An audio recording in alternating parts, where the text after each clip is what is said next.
Večer svima, pošto ja dolazim iz dijaspore, želim da kažem da nikada nijedan film nisam radio sa toliko pozitivne energije i sa toliko dobre aure nad cijelim projektom. Beskrajno sam zahvalan Miroslavu što mi je ponudio glavnu ulogu, ali ovaj film nikada ne bi bio popraćen ovakvim pljeskom da nije bilo svih ljudi, od glumaca, onih koji su bili iza kamere pa do konobara u restoranu Večitima doženja na Crvenom krstu. Zahvaljujem se svima.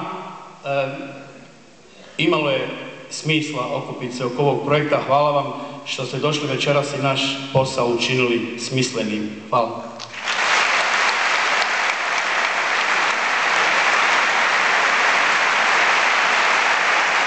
Tako je, još jedan veliki aplauz za ekipu filma Smrt čoveka na Balkanu. Hvala vam puno ste bili večera sa nama.